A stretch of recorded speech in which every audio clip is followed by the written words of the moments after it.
Hang on, folks. Paul Johns, legally blind since birth, and yes, it's Friday afternoon. And I thought I'd give you a bit of more information about my life, because I have got an interesting life, being legally blind since birth and growing up in the Hunter Valley at a place called Weston, where there was hardly any public transport.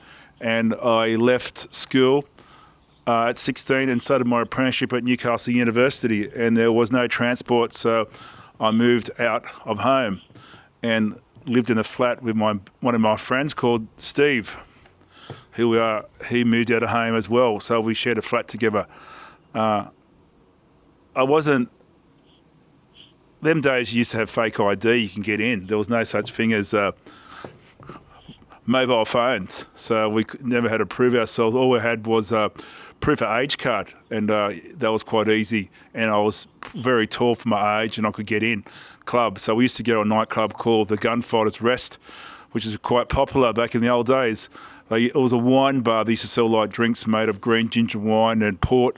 We used to drink snake bites and root rats and all these unusual drinks, and they used to play good music there. That's where we used to hang out. So I lived there for quite a few years and done my apprenticeship. It was very difficult going to TAFE because there was no technology, and back in them days there wasn't much support in TAFE. It was terrible, and we had to learn how to spell all these Latin words. But that's how I met my friends, best mates, Mark Corliss and Murray Handwood and Glenn Cooper and Stephen Reiner, and all my friends that we used to hang out with when I was a lot younger. But I don't have much to do with them anymore, but we're still friends, just life changes. And their kids are growing up and my kids are growing up now. And like I said, I caught up with Murray and Stephen Reiner at the funeral last week. Murray's mum passed away. She was about my dad's age.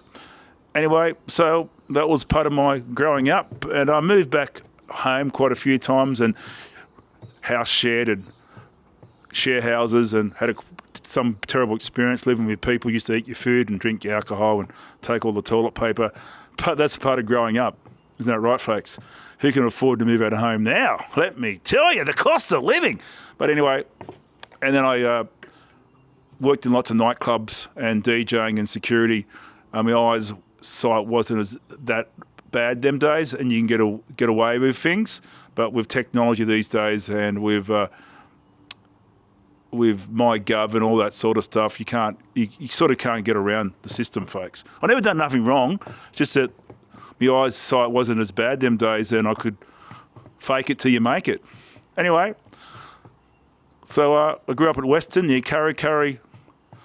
Mum and Dad and my sister, she just turned 60 this week, 2 years difference in age. And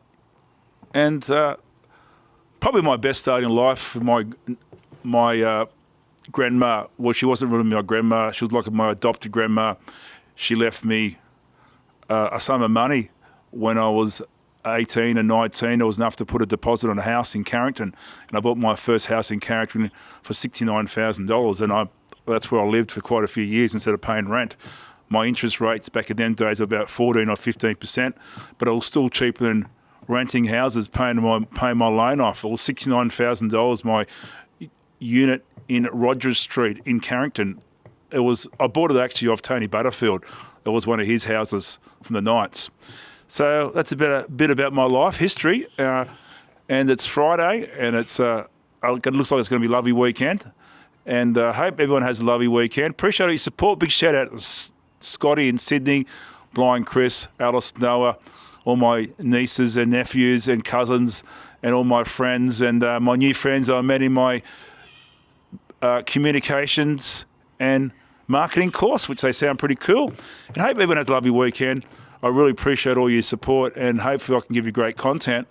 Like I said, I'm using my microphone now and my new camera, and I appreciate all your support, and hopefully we can give you some more information about my life and how I managed getting through life with a disability. Like I said, I raised 2 children. I didn't drop them. I worked for Woolworths most of my life, and my kids are very healthy, and having a disability shouldn't stop you.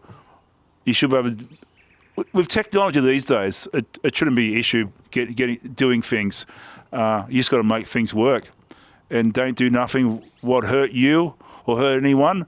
As long as you have a go, that's the main thing, folks. Just having a go these days. Appreciate all your support. Hope you have a great day, and don't forget, like and share my content, and we'll catch soon. Peace.